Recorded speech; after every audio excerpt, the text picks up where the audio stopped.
Speed up कर देता है आपकी इस टाइम को। और उसके बाद इसका जो सेकंड इम्पोर्टेंट रोल होता है, ये सेटिंग को सीमेंट की स्लो कर देता है थोड़ा सा। और क्योंकि अब आप यहाँ पे, मैं किसी से पूछ सकती हूँ, वैसे तो अभी मेरे पास टाइम इतना नहीं है, अगेन यही है कि मैं क्विज में एक पूरा 30 मिनट्स का क्विज जो हम रखेंगे ना, उसके अंदर मैं सारा कुछ यही पूछूंगी, और जहाँ आपको समझ नहीं आएगी चीजों की जो आप पूछेंगे वो भी बताऊंगी। तो खैर इसमें क्वेश्चन भी कर सकता है कि स्लो डाउन अगर करते हैं सेटिंग सीमेंट की, तो इसका क्या बेनिफिट होता है। ये मैं आपको पिछली स्लाइड में बता चुकी हूँ कि सीमेंट की जो सेटिंग जब स्लो होगी तो उसका क्या बेनिफिट होगा, वो मैं बता चुकी हूँ कि स्ट्रेंथ इंप्रूव होगी। ठीक है, तो इसकी जो ये भी कैल्शियम सल्फेट जो है वो मैंने आप सबको म्यूट कर दिया है क्योंकि मुझे शोर आ रहा था, तो इसलिए मैंने सबको म्यूट कर दिया। अच्छा, इसका जो फाइनल फॉर्म है ना, ये एक्चुअली कैल्शियम सल्फेट जिप्सम की फॉर्म है। कैल्शियम सल्फेट जो लास्ट में ऐड करते हैं सीमेंट की सेटिंग के लिए, जो सबसे कोई भी आपसे पूछे तो मेजर रोल इसका ना कैल्शियम सल्फेट का यही है। अच्छा, फिर नेक्स्ट आ जाता है सल्फर ट्राइऑक्साइड। सल्फर ट्राइऑक्साइड जो है ये भी इसीलिए ऐड हो रहा है कि ये स्ट्रेंथ भी इंप्रूव करेगा, हाई कंटेंट जो है इसकी स्ट्रेंथ को डिक्रीज कर देंगे। अब ये कितनी हाई कंटेंट इसका होना चाहिए, 3.6। ये कुछ स्टडीज बता रही है कि जो 3.6% से ज्यादा अगर इसमें सल्फर ट्राइऑक्साइड जो है वो अगर ऐड करेंगे तो इसकी जो स्ट्रेंथ है 180 डेज के बाद सीमेंट की डिक्रीज हो जाती है। और लेकिन इसके लिए एक थोड़ा सा, और खास तौर पे जब इसके साथ अल्कली और एल्यूमिनेट जो है वो कंटेंट कम हो तो ये तब हो जाती है। इसकी कंडीशन ये उन्होंने मेंशन की हुई है कि इसकी वजह से 180 डेज में, और अगर ये थोड़ा सा इतना डल जाए 3.6 तक, तो ये 180 डेज के बाद आपकी कंक्रीट की जो स्ट्रेंथ है वो डिक्रीज हो जाएगी। इसका ये ड्रॉबैक है सल्फर ट्राइऑक्साइड का। अब नेक्स्ट आ जाता है हमारे पास अल्कलीज। ठीक है, अल्कलीज का क्या है कि अल्कलीज में भी आपके पास सल्फर ट्राइऑक्साइड स्ट्रेंथ प्रोवाइड कर रहा है। हाँ, सल्फर ट्राइऑक्साइड जो है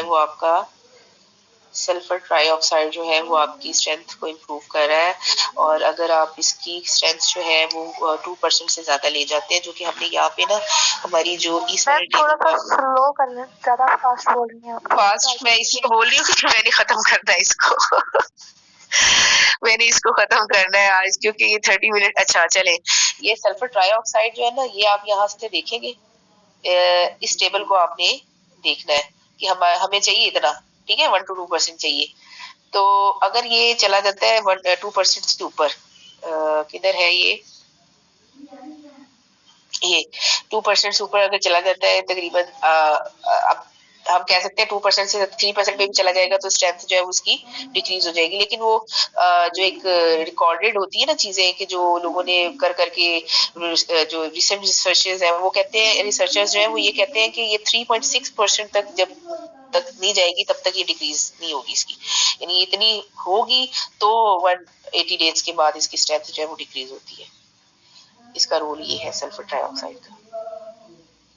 ठीक है, ये स्पीड ठीक है जी मैम। अच्छा ठीक है। अच्छा, इसके बाद आ जाता है अल्कली का रोल। अल्कली में हमारे पास सल्फर ट्राइऑक्साइड तो गैस है ना, फिर इसको ऐड कैसे करते हैं? सल्फर ट्राइऑक्साइड को आप गैस जो बाद में, ये फाइनल फॉर्म है SO3, यानी ये पहले आप देखें लाइम जो है CaO वो हम डाल नहीं रहे, कैल्शियम कार्बोनेट डाल रहे, उससे CaO बन रहा है। ठीक है, SO3 डाल नहीं रहे, SO3 प्रोड्यूस हो रही है रिएक्शन के थ्रू आपके सिस्टम, आपके सीमेंट के अंदर। सही है। अब वो उन लोगों का ख्याल है कि जब आप क्लिंकर को उठा के जब उसके अंदर उसकी सब चीजें देखते हैं ना, केमिकल कंपोजिशन देखते हैं उसकी कि क्या क्या चीज के अंदर हमें मिली है, तो वो मिली है जी, आपको लाइम मिला है, आपको सिलिका मिला है। ये जो ये चार्ट वो है कि जो आपका क्लिंकर को जब वो बन जाता है तो उसके बाद यानी रॉ मटेरियल आपने सारा कुछ डाल दिया, वो डिफरेंट है। अब यहाँ पे कैल्शियम कार्बोनेट डला है, लाइम नहीं, ये CaO नहीं डला। यहाँ सिलिका सैंड डली है, सिलिका नहीं डला। ठीक है, एल्यूमिना जो है ये फर्दर आगे जाके बना है, इसको आपने उठा के इसी तरह नहीं डाला। SO3 जो है ये गैस की फॉर्म में ये अंदर बन गया है उसके इनिशियली, यानी ये जो आपकी रॉ मटेरियल के अंदर जो चीज है ना जिससे SO3 प्रोड्यूस हुआ है, ये कंटेंट आपका 1 to 2% रहना चाहिए। जब उन्होंने चेक किया होगा ना इसको उठा के कि SO3 की कंसंट्रेशन कितनी है, तो वो इतनी मेंटेन होनी चाहिए। अगर इससे ज्यादा हो जाएगी तो ये फिर आपकी स्ट्रेंथ पे असर करेगी। SO3 आपने रॉ मटेरियल के अंदर नहीं डाला होगा। मैम ये अगर स्ट्रेंथ खुद ब खुद ये प्रोड्यूस हो रहा है तो हम इसकी स्ट्रेंथ को कैसे कंट्रोल कर सकते हैं? हम इसकी क्वांटिटी को कैल्शियम कार्बोनेट तो नेचुरली अवेलेबल है। इसलिए जो चीज आप इनिशियली कम कंसंट्रेशन में डालेंगे तो उसकी जो आगे उससे जो चीज प्रोड्यूस होगी वो भी तो कम ही होगी ना।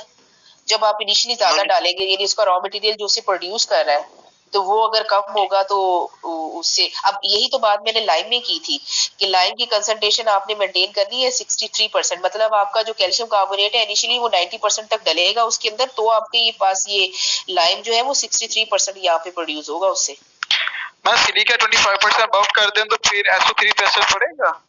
हाँ थोड़ा सा कर दे, ज्यादा ना करे, 27 तक ले जाए, 26 तक ले जाए, उससे सेटिंग थोड़ी सी अच्छी हो जाएगी। मतलब कोई खास फर्क नहीं पड़ेगा, लेकिन अगर आप 30 तक ले जाएंगे तो फिर हर चीज का आपकी फाइनल स्ट्रेंथ के ऊपर फर्क पड़ रहा है।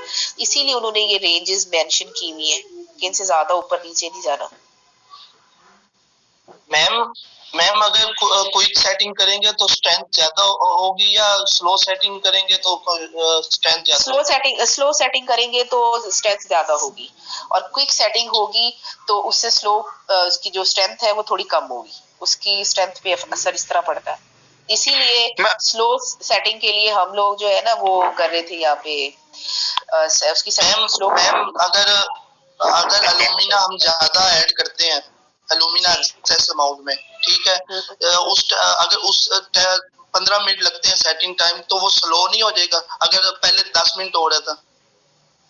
हाँ तो ऐसे ही है ना, टाइम आपका सेटिंग टाइम जो है ना जो इंक्रीज हो रहा है ना, यानी उसका जो जिसको हम जो टाइम इंक्रीज हो रहा है तो सेटिंग उसकी स्लो हो रही है, हम उसको सेटिंग टाइम स्लो बोल देंगे। तो फिर मैम स्ट्रेंथ इंक्रीज कर देगी ना? हाँ उसकी स्ट्रेंथ इंक्रीज कर देगी। लेकिन आपने एल्यूमिना में तो बताया था कि स्ट्रेंथ डिक्रीज कर देगी अगर हम एक्सेस अमाउंट में डालेंगे। हाँ तो वो उस एक्सेस अमाउंट में ना जो उनकी मेंशन हुई है उससे ज्यादा डालेंगे तो फिर तो डिक्रीज करेगी ना।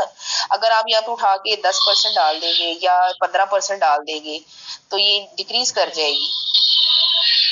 मैम मेन कंपोनेंट्स ये पहले 4 हैं या बाकी प्रोडक्ट से क्या मतलब ये सारे 8 के 8 मेन प्रोडक्ट्स इसके अंदर हम जो मतलब जो चीजें हैं कंपोनेंट्स डालते हैं। बन रहा है ना, आपको कोई भी सीमेंट बन रहा है ना उसके अंदर ये सारा कुछ ऐड होता है।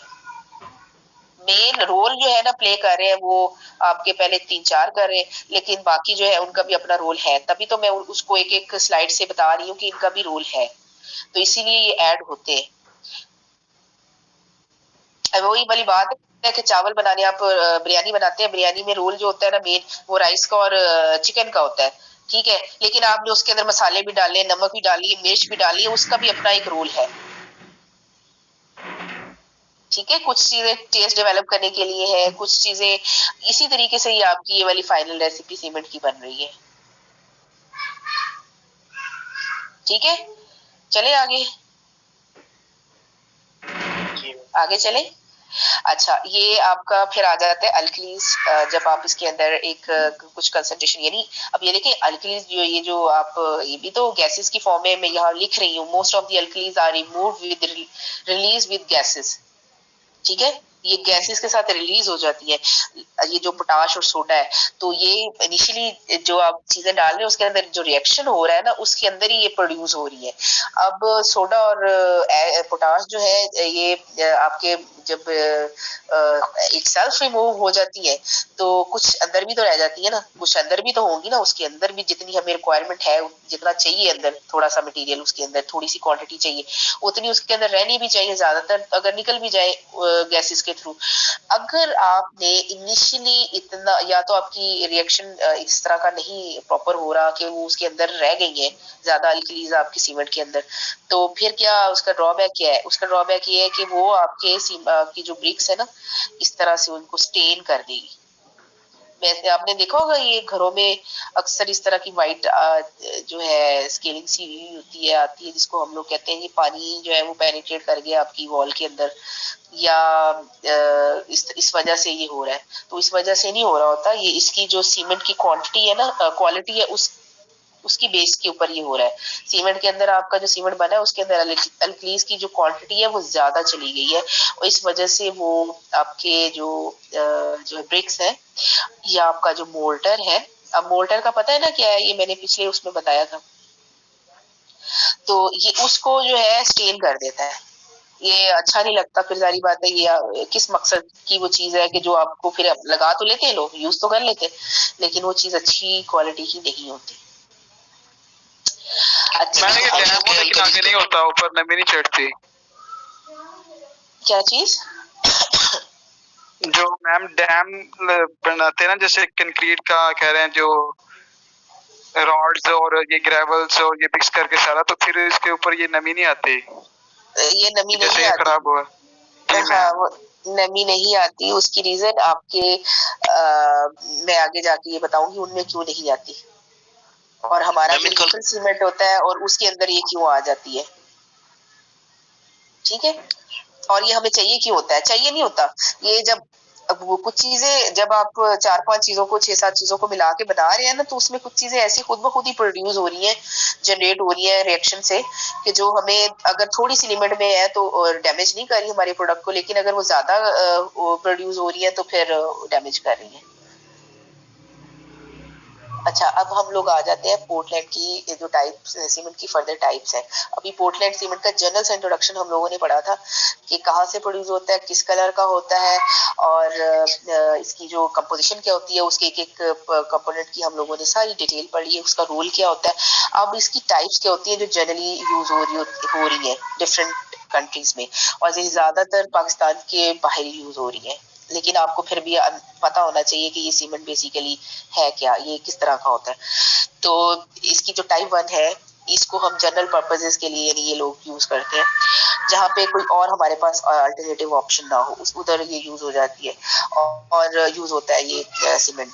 अच्छा, यहाँ पे ना एक चीज मुझे बताओ आप लोग, ASTM C150 इसका पता है आप लोगों को? नहीं मैम। ये जो इंटरनेशनल स्टैंडर्ड्स होते हैं ना टेस्टिंग मटेरियल के, तो उनके लिए ये एब्रीविएशन यूज होती है कि जो एक स्पेसिफिक कंडीशन, अब हम लोग रिपोर्ट कर रहे हैं ना अगर एक चीज को कि ये इतनी उसके अंदर ये है, ये चीज इतनी है, ये चीज इतनी है, तो वो 10 लोग उसको चेक कर रहे हैं, तो 10 लोग अपने अपने तरीकों से उसको चेक कर रहे हैं, अपनी अपनी उन्होंने कंडीशंस लगाई हुई है ना, कोई स्पेसिफिक एक सेट होना चाहिए ना कंडीशंस का जिसके ऊपर वो चीज टेस्ट हो, कि अगर 3 लोग उसको टेस्ट कर रहे हैं तो उनकी सबकी कंडीशंस, टेस्टिंग कंडीशंस एक जैसी होनी चाहिए, तो वो सेट उसको बोलते हैं ASTM C150, यानी ये एक उन लोगों का international American standard testing material है, जो कोड है उसका C150, यानी उन लोगों ने उसके लिए रखा हुआ है कि अगर सीमेंट को चेक करना है तो उसकी एक खास कंडीशंस है, उसको बोल रहे हैं ये लोग ASTM C150, यानी आप रेफर करेंगे कि इसके थ्रू जब इस स्टैंडर्ड टेस्टिंग मटेरियल का जो स्टैंडर्ड इन्होंने सेट किया है उसके अकॉर्डिंगली 5 टाइप्स है पोर्टलैंड सीमेंट की। वो कौन कौन सी है? एक टाइप 1 है जो जनरल सीमेंट है, और ये हम लोग जनरल पर्पसेस के लिए यूज करते हैं, जहाँ पे ज्यादा दूसरा अगर कोई अल्टरनेटिव हमारे पास नहीं है, यानी जनरल कंस्ट्रक्शन के लिए। और जो स्पेशली हम वहाँ यूज कर रहे हैं जहाँ पे ये जो लोग अब रह गए, मैं जिनको ज्वाइन नहीं कर पा रही हूँ, अच्छा खैर, तो टाइम भी हो रहा है, मैं जल्दी वाइंड अप कर, हाँ मैं वाइंड अप कर रही हूँ इसको, इसलिए तो जो प्रीकास्ट और प्रीकास्ट प्री स्ट्रेस्ड कंक्रीट है उसको बनाने के लिए यूज हो रहा है। इसके अंदर ये क्या है, प्रीकास्ट और प्री स्ट्रेस्ड कंक्रीट में आगे बताऊंगी। अच्छा, इसके अंदर कंपोजिशन जो उन लोगों ने कंपाउंड की देखी है ना, वो ये है। अब ये देखिए ये थोड़ी सी डिफरेंट है, अब हमारे जो पहले composition general composition Portland cement की थी, अब ये इस सीमेंट की है कि इसके अंदर ये जो C3S है उसको मैंने बता भी दिया है कि ये क्या क्या है, ये सारे के सारे मैंने आगे लिख दिए कि ये कंपाउंड है जो इनसे बनते हैं सीमेंट के अंदर, और उनकी ये कंसंट्रेशन इसके अंदर ये मेंटेन करते हैं। इसकी एक थोड़ी सी लिमिटेशन होती है कि इसके अंदर C3A जो है ना वो 15% के ऊपर नहीं जा सकता। अब ये एक थोड़ी सी लिमिटेशन जहाँ हमें चाहिए वो कुछ कंडीशंस होती है ना बंदा सेट करने के लिए, मैंने आपको बताया। अब हमारे पास तो एल्यूमिनेट, अब ये C3A है, ये सिंपल एल्यूमिना नहीं है, ये आप याद रखिएगा, ठीक है। ये सिंपल एल्यूमिना नहीं है जो मैंने ऊपर बताया था, ये क्लिंकर के बाद जो बनता है ना, उन्होंने अपना कंपाउंड पूरा का पूरा बताया कि C3A की कंसंट्रेशन जो है 15% से ज्यादा नहीं होनी चाहिए, ये कर नहीं सकते हम इसके अंदर।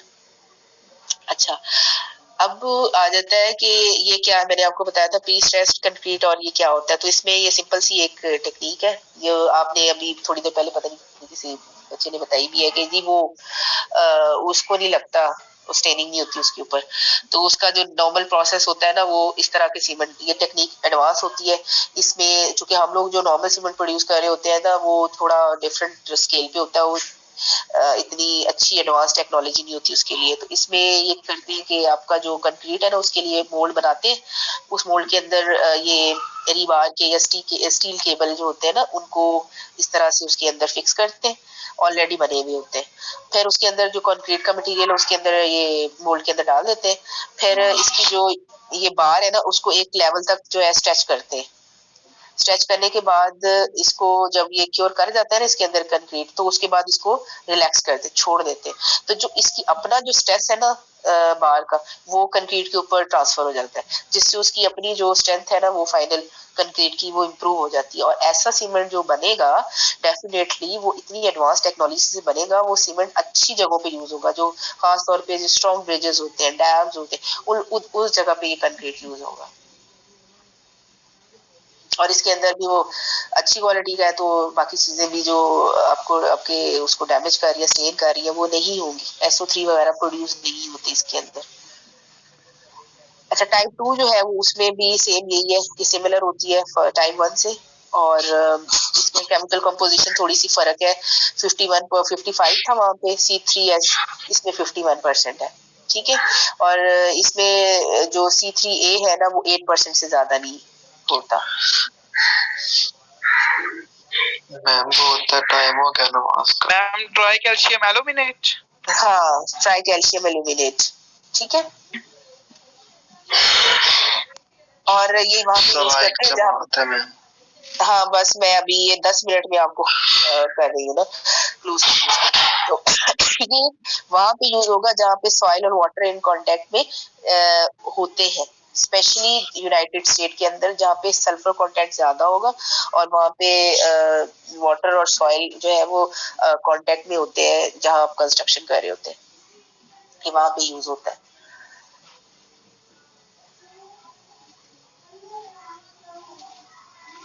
अब थर्ड इसकी टाइप है, मैं ना ये बस थोड़ी सी इसको जल्दी जल्दी से खत्म कर रही हूँ। ये सिमिलर होता है, इसकी स्ट्रेंथ जो है वो इनिशियली ज्यादा होती है, वजह इसकी ये वाली कंसंट्रेशन सिलिकेट्स की, ट्राई कैल्शियम सिलिकेट जो है ना बन रहा, वो ज्यादा बन रहा है, उसकी कंसंट्रेशन ज्यादा है, C2S की भी ज्यादा है, ये भी ठीक है।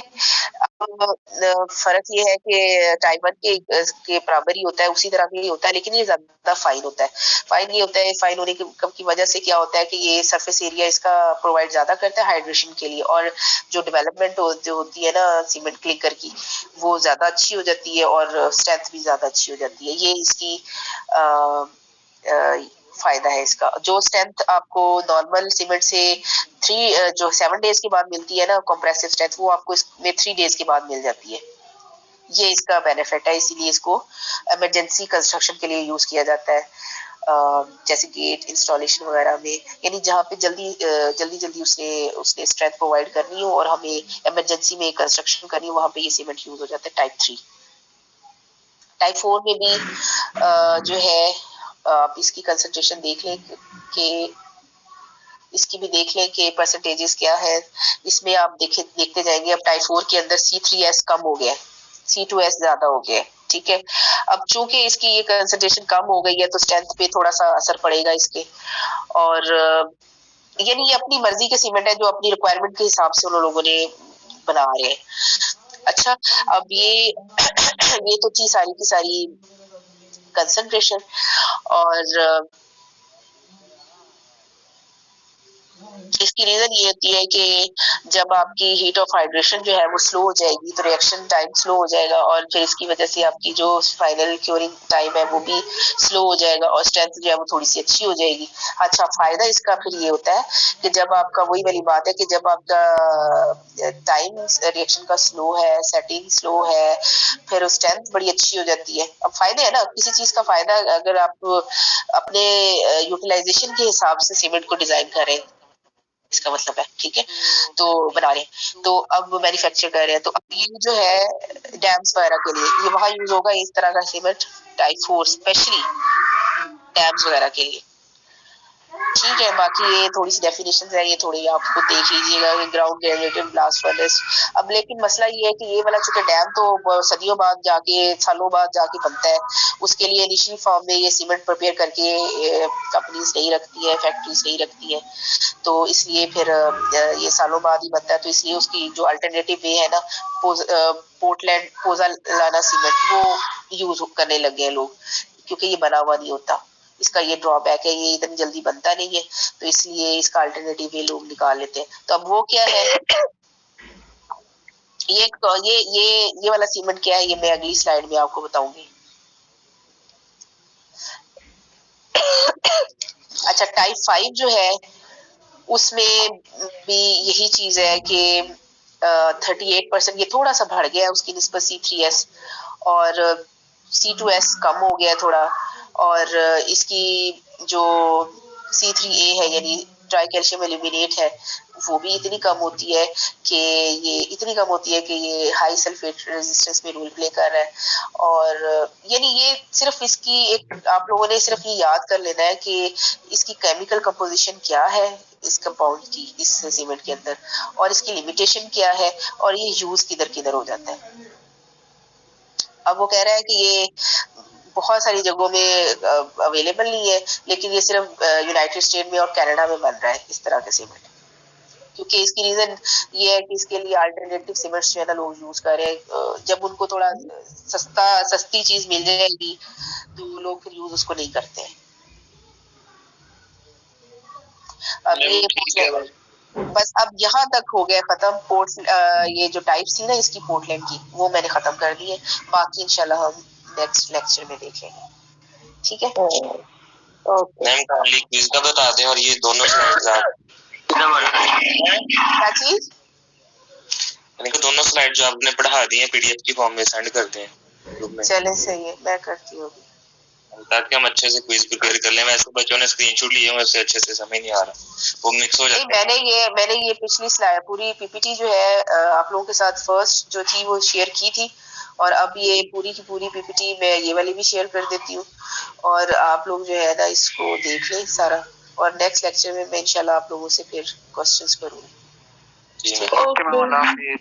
और अटेंडेंस जो मेरे GR आप प्लीज सेंड कर दें ग्रुप में ना, मेरे उस पे व्हाट्सएप पे स्क्रीनशॉट इसके। हाँ जी, स्क्रीनशॉट ठीक है, ओके अभी ले लियो। ठीक है, थैंक यू।